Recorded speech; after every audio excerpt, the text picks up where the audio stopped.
Let's go straight to Baroness Kate Hoey, independent peer and former Labour MP herself. Very good afternoon to you.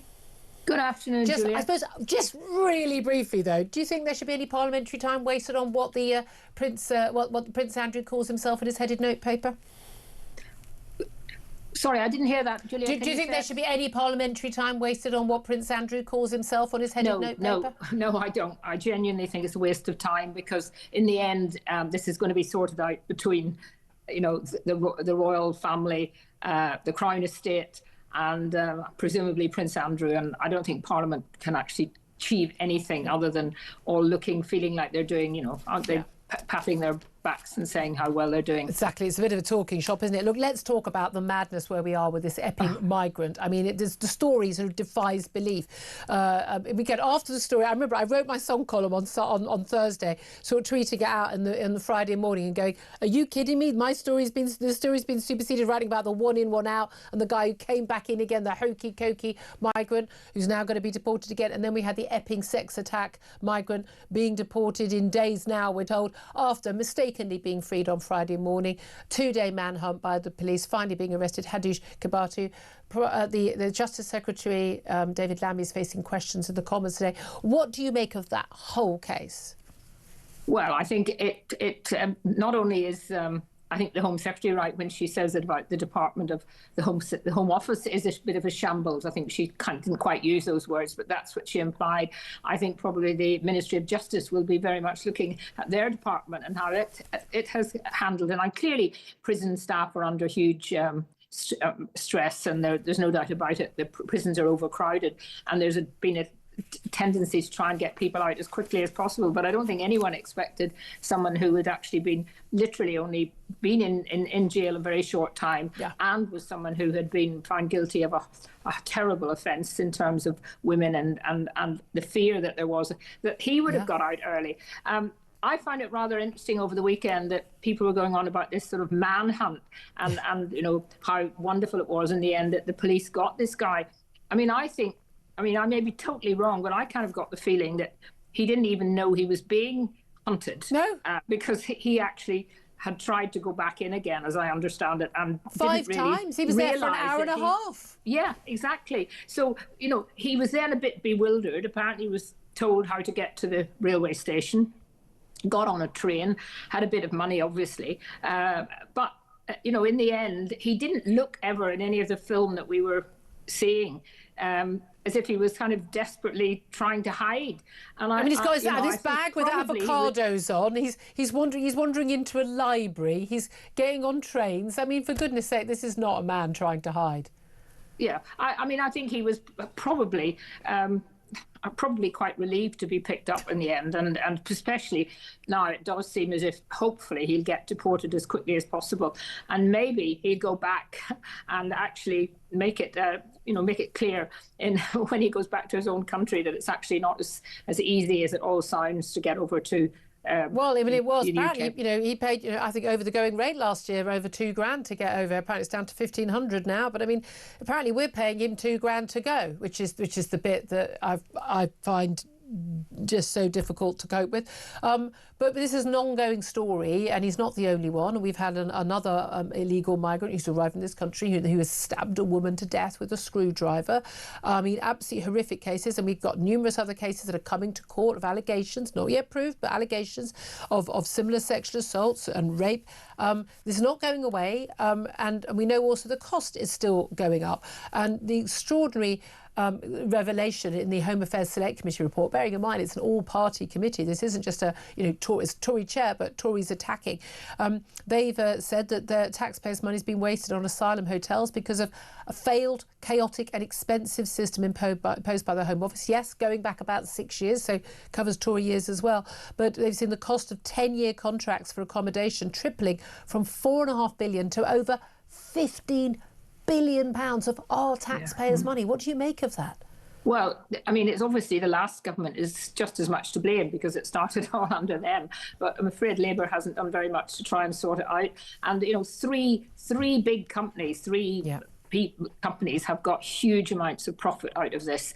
And what seems even worse is that when they could have clawed back some money, They didn't actually do that, so there was not even possible to get the money back. And then the thing that really, really annoyed me was that there's 3 Chinese-owned hotels who have got huge amounts of money. And clearly, you know, whatever they say about getting people out of the hotels by 2029, that's a long time away still. Happen. And in the meantime, we're footing the bill. And of course, the real issue is they shouldn't be here in the first place. Well, that's the thing, is that, again, £145 a day for these people to be in these hotels. And most people have one in their local area. There's actually a website you can look up, you know, and I know the one in my local area, and I've been to talk to people there. And again, very unfriendly greeting I got there. But it would be £23 a day if they were just in sort of, you know, houses of multiple occupancy, sort of, you know, bed sits or shared flats. But the thing is, we're paying for them. But either way, moving them out of hotels, which is what the government's desperate to do, so you don't have protests that continue. We've spoken to someone who's regularly at those protests at the Bell Hotel, where this man, Hadush Kebatu, was living at the time of the sexual assault on the 14-year-old and on a woman as well, back in July. They want them closed because then there isn't somewhere for people to protest against. But they'll still be here and they'll be on our streets. Yeah. But most people say either A, they don't come here, B, they got rid of them, you know, the next day, and C, if not, they are kept in camps, ex-military bases, wherever it is, but they're not on our streets and a risk to us. Well, no, I think it's going to be very, very worrying if they're put into multi-occupied homes in different parts of the country, because that is actually going to lead to even more community anger when they see, you know, people waiting for years to get decent homes, can't get in because of people coming in who had no right to be here in the first place. I mean, they've got to be some kind of camps, but the idea that those camps then would be open for people to leave, I'm afraid we have to be a little bit tougher and actually make it clear that if they come here illegally, until they are eventually found to be illegal, and well, they're all illegal as they come in, but until they've gone through the asylum process, then they are not allowed to roam freely. And, you know, that is going to have to happen. But ultimately, we've got to stop the boats coming across. Yeah. And I genuinely don't understand why this is not being treated now as an emergency, that actually we need to bring in the Royal Navy. Now, I'm not sure exactly what the Royal Navy would do and how it would work, but at very least it would show to people in France that we were taking it seriously and not going out and literally picking up people from these boats before they're even in trouble. Yeah, absolutely. And again, that's the plan. And we're going to get bigger and bigger boats. I mean, we have fewer boats, but more and more people on them. We're going to have like 180 on some of these boats. I mean, these huge, big things. It's extraordinary. Let me also ask you about a bit of a race row that is going on involving Sarah Pochin, the Reform UK MP. She was on a phone-in with Peter Cobwell here on Talk last Friday, and a caller, Stuart, called in and asked her a question. And he was on the show just a little bit early. He called in to point out that he had actually asked about the underrepresentation, the demonisation of white people in adverts and on television, in particular of men. Now, in response, I'll read in full what Sarah Pochin said, because I think it's important to know the context. She said, "It drives me mad when I see adverts full of black people, full of Asian people, full of people who are anything other than white." She then said, "It doesn't reflect our society, and I feel that your average white family is not represented anymore in TV advertising." She talked about woke, arty-farty, in her words, ad executives for only portraying life inside the M25 and saying these are not representative of the rest of the country. Now, she has apologised after being accused of making racist remarks, saying it drives me mad when I see adverts of black and Asian people. She says the remarks were phrased poorly, but that many adverts are unrepresentative of British society. Now, here is what Wes Streeting, the Health Secretary, had to say on the BBC yesterday about that. I think what she said was a disgrace. I think it was racist, and the deafening silence from her party leader says it all. Reform is a party who think that our flag only belongs to some of us who look like me, not all of us who have built this country, built its success. So, question to you, Baroness Kate Hoey. Was what she said racist? Was it a disgrace, or does she have a point? Well, I think if she's at fault at all, it's simply because she put it perhaps not not as well as she could have, because I think all of us, and very, very many people, and I've had lots of discussions, just informal discussions with people about the fact that now it looks like everybody is kind of in a mixed race marriage on our adverts. I mean, that there's no doubt about it. That has happened over the last few years. And no one has, I mean, obviously the advertising companies think that's going to be helpful to selling their products. I mean, clearly it isn't the reality of what marriages are, or people living together. We have a very high rate of mixed race marriage in this country, but the idea that sort of half the people in this country in a mixed race marriage is risible. It's silly. Yeah. It's simply not factually true. So I think what she said is actually correct. I don't know why she apologised in the way she did. I think she should have perhaps apologised that she didn't put it very well. I think that's what she said. Her remarks were phrased poorly, she said. Yeah, I mean, I'm not sure that really would have insulted anyone. And it was interesting to see a number of members of Reform who are from a Black and Asian background speaking up in support of her. But, you know, this is just the automatic response now from the Labour Party to anything that's said that is kind of looking like it might be slightly going against the sort of their idea that, you know, the whole thing is all about diversity, and you never can actually stick up for anybody who isn't either black or from an Asian background. I'd probably now be criticised. Probably they put out an attack ad, but they only used the first sentence.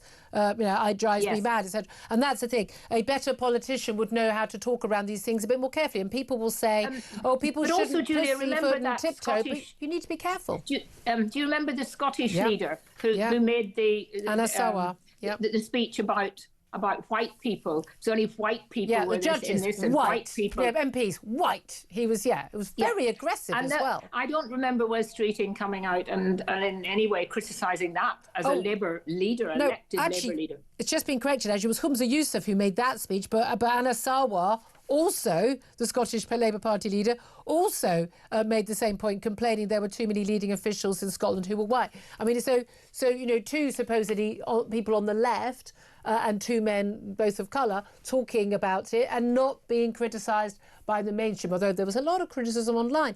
But there is a point, isn't there? I mean, for a start, Zara Pochim was basically, hinted at later, but there's a Channel 4 study published only earlier this month showing that 50% of adverts feature someone who is black, and yet 4% of England and Wales is black.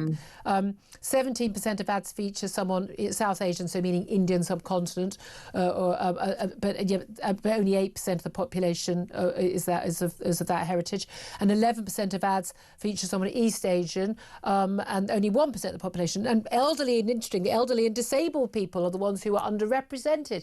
But should adverts perfectly correctly represent the country that we live in which case should 83% of people in adverts be white, or no? But should they also completely misrepresent the country ethnically? Well, I think it's the companies themselves have obviously decided at a certain time. I think it came after the bending the knee stuff that took place a few years ago. They felt that they had to show that they were inclusive and keen on diversity, but it actually, I'm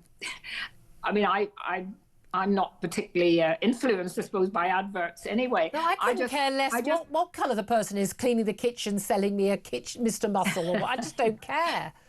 But I think there should be a bit of common sense basically given by the companies, and there's no point in trying to project an image that's completely but why do you think they're doing it? Is it because they're trying to be all DI and socially progressive and all we need to, we did tick boxes, like you have, BBC saying we'll never have a panel that's just 4 white men, there has to be a woman on the panel, and, brilliant, patronise us, why don't you, and, all women shortlists for Labour MPs and the like. And again, we saw the quality of some of those women who came through because they weren't fighting on an equal basis with the male candidates. I mean, is there an element where they're just trying to be right and progressive, or is it about social engineering and telling us this is good and this is bad? I think it'd be very interesting to get onto your program, one of the leading advertising agencies, of how they deal. Of course, they tend to pick up what what there's a sort of feeling in society, and there's no doubt about it that we're all being pushed into a tick box mentality about everything. You have to be so careful now that you know, if you're doing anything at all, that you're ensuring that you're not looking like you're only appealing to, you know, one side of the community. Although interestingly, you don't see that in Japan, you know, in terms of the people they feature in their adverts, or in African countries or Caribbean countries, and it is quite bizarre that it's not considered to be controversial at all. But there we are. Let me ask you about politics, because you're an independent peer now, but you were a former Labour MP. Keir Starmer, we're told, is under a heck of a lot of pressure. His leadership, I mean, quite apart from the fact he's utterly incompetent and useless at everything he does, he's the opposite of the Midas touch. But that Caerphilly by-election last Thursday result Friday morning, seeing Labour basically completely collapsing, as indeed did the Tory vote, and Plaid Cymru battling through to win by a stonking majority, but also Reform, I think, trebling their vote. We've also got Lucy Powell, not his preferred candidate. He sacked her as a cabinet minister, as leader of the Commons only a few months ago. She winning that, I mean, not an overwhelming victory, it has to be said, in the deputy leadership election over his favourite, Bridget Phillipson. How much pressure do you think he's under? Oh, I think enormous pressure now, and it's a question really of whether he will stay until the elections in May, which are likely to be pretty disastrous. Oh, he'll hang on till then. It seems that the public's got an attitude now of anybody but Labour. And of course, in each constituency, it will be varied depending on the circumstances and who's standing and so on.